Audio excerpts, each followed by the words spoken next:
yang saya lihat beberapa videonya sedang berdiskusi, terus ada telepon, ada yang menghubungi Denny Sumargo, Densu juga ya. Tadi saya melihatnya itu. Pada pokoknya kalau kita lihat dari sisi komunikasi, pertama tadi saya lihat ada di waktu meja bundar, Ibu Novi sempat mengatakan saya tidak sepakat, saya keberatan, ingin pihaknya Densu, Denny Sumargo menjadi pihak terkait atau diikut sertakan, itu bahasanya tadi yang saya dengar ya. Terus mohon maaf, Bu Novi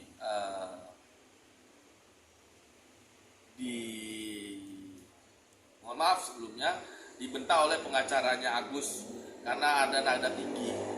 Nah, kalau saya melihat dari sisi komunikasi, mungkin Bu Novinya pada saat waktu meja bundar itu sedikit tertekan. Itu menurut saya. Karena kalau melihat dari kacamata komunikasi, karena seorang laki-laki tidak boleh bernada tinggi kepada seorang wanita, apalagi di tengah umum. Nah, di situ ada pengacaranya juga. Pengacaranya namanya siapa ya? Brian ya? Brian. Tapi saya tidak lihat ada respon untuk melindungi kliennya. Nah, kalau dalam kaca komunikasi mungkin saja, ini praduga saya ya teman-teman, praduga saya kalau dalam kacamata komunikasi, kenapa pada saat itu tidak ditengahi oleh penasihat hukumnya atau pengacaranya Ibu Novi? Karena kalau saya lihat itu dibentak. Itu bukan mediasi. Mediasi itu yang saya beritahukan kepada teman-teman, ada namanya kaukus. Kaukus itu tidak boleh diliput. Jadi para pihak itu diberikan pengertian mana sih untung ruginya. Itu namanya mediasi. Sebelumnya saya sampaikan dulu, nanti teman-teman bisa cek, saya itu mediator non hakim di Pengadilan Negeri Jakarta Pusat. Mediator tersumpah, mediator dilakukan secara tertutup, dan jika sudah disepakati baru ditandatangani.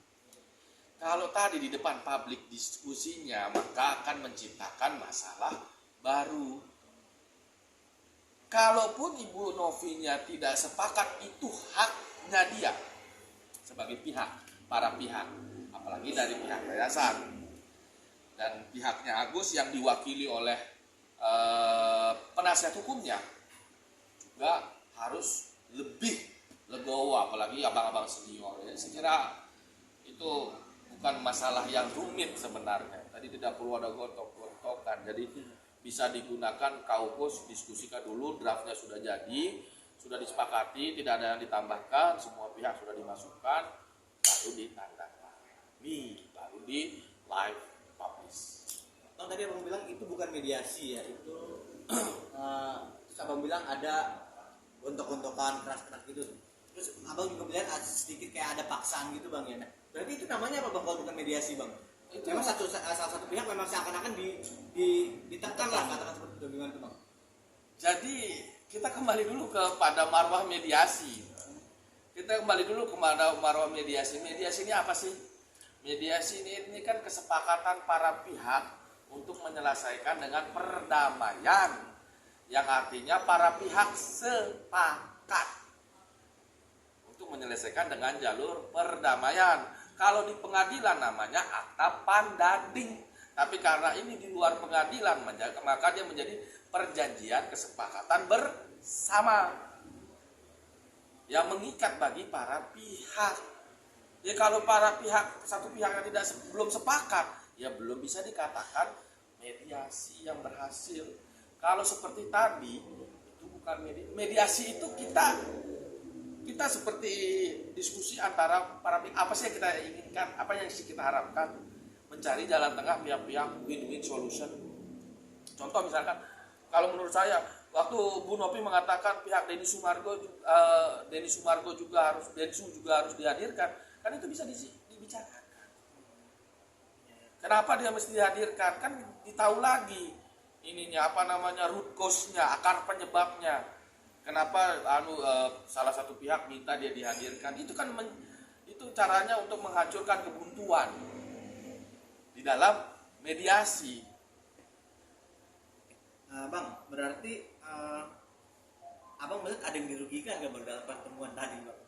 Kalau dirugikan sih ada beberapa menurut saya ya dari tindakan-tindakan tersebut. Tapi belum bisa dikatakan merugikan sih, tapi silakan dinilai sendiri saja. Pertama, tadi kita lihat ketika walk out ada kuasa hukumnya yang mengundurkan diri. Kalau saya melihat kalau kita bicara dari sisi itu, mohon maaf, ini etiknya. Nah, tapi bukan berarti itu salah, karena itu pilihan. Bukan berarti itu salah, tapi secara etik, ya kenapa tidak dibicarakan dulu baru. Kalaupun tidak sepakat, tunggu saja di situ sampai selesai. Katakan tidak sepakat. Jadi kita bersepakat untuk tidak sepakat. Nomenklaturnya sederhana kan? Jadi nggak perlu meninggalkan begitu. Mohon maaf, di situ ada kuasa hukumnya. Jadi seolah-olah tidak menghargai kuasa hukumnya yang sudah capek mengundang untuk mencari jalan titik tengah. Harusnya menunggu dulu sampai selesai saja acaranya. Katakan saja sepakat tidak sepakat. Itu mediasi juga, di mediasi pun di Perma 1 2016 dikatakan juga. Jadi sepakat untuk tidak sepakat. Bisa-bisa saja. Jadi bukan berarti mohon maaf mengatakan kalau tidak sepakat ya sudah, tapi nggak usah tinggalkan begitu. Jadi seolah-olah mohon maaf. Jadi pesan komunikasinya dilihat publik adalah rekan pengacara kita, pengacaranya nama siapa? Bang Brian ya? Brian. Jadi ditinggal begitu saja itu tidak etis. Saya juga tidak membenarkan hal tersebut. Tidak etis. Mediasi disiarkan secara langsung itu etikanya seperti apa bang? Itu sah-sah saja. Tapi sah-sah saja. Tapi idealnya sudah ada kesepakatan.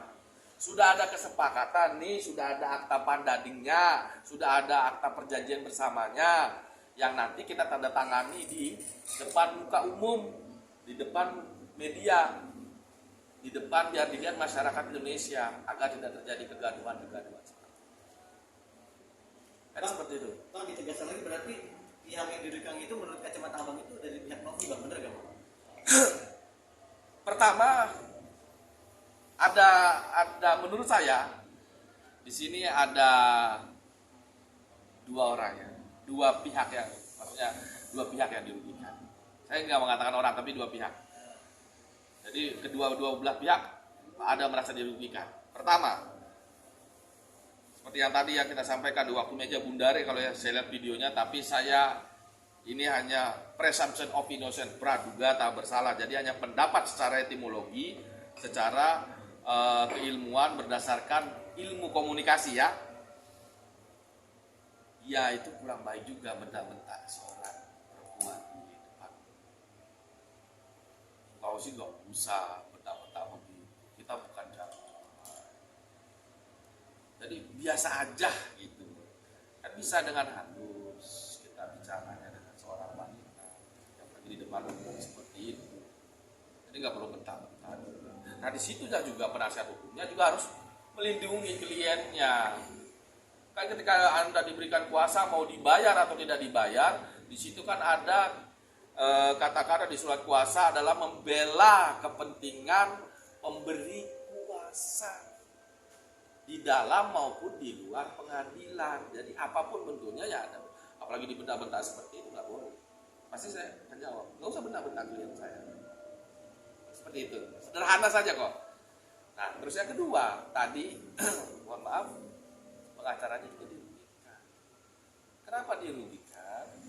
Karena dengan kurangnya komunikasi tadi, walk out seolah-olah menyampaikan pesan komunikasi kepada halayak publik. Anda tidak berkomunikasi dengan pengacara Anda. Saya rasa begini, sederhananya begini. Sebelum acara tersebut dimulai, pasti Anda berkomunikasi dengan pengacara Anda. Makanya Anda datang. Kan begitu logikanya. Karena dia tahu akan ada mediasi walaupun terlepas dari sepakat atau tidak sepakat, itu urusan yang berbeda. Juga mohon maaf ini tabayun bagi kita semua, Bu Novi juga harus tabayun juga. Kita sama-sama tabayun, introspeksi diri. Jadi pengacaranya, mohon maaf, saya sedih lihat abangnya kan. Abang saya itu saya lihat sedih sekali. Karena dia berkeinginan baik ini menyelesaikan ini dengan baik. Mungkin kalau ada miskomunikasi ya nanti setelah selesai di belakang preskon, setelah dia mengatakan sepakat tidak usah ditinggalkan seperti itu, apalagi mohon maaf melepas mic terus meninggalkan seperti itu nggak ada etikanya. Kita ini kan sama-sama orang berpendidikan dan kita mempunyai attitude. Jadi ya mungkin ini hanya tabayun saja. Mungkin juga karena habis dibentak-bentak tadi, jadi mungkin beliau sedikit agak emosional. Mungkin ya, ini hanya pendapat saja. Tapi silahkan dinilai sendiri oleh teman-teman. Terus yang ketiga tadi, yang dirugikan adalah pihak aku sendiri. Di luar apapun bentuknya, ada meme yang mengatakan Agus A, B, C, D, itu saya tidak menanggapi hal itu. Tapi yang saya lihat adalah karena lamanya perdamaian ini, jadi pengobatannya jadi sedikit terhambat. Kan yang seharusnya mungkin kalau ada kesepakatan perdamaian, dananya bisa digunakan untuk pengobatannya agar mungkin biar bisa lebih cepat penanganannya, atau mungkin biar bisa lebih sehat dengan dokter yang dengan perawatan dari dokter yang handal, bukan dokter yang 3,5 tahun jadi dokter ya. Seperti itu ya teman-teman. Jadi bukan yang sekolahnya 3,5 tahun kumlot terus jadi dokter ya pengobatannya. Ada lagi? Tapi Bang, kalau menurut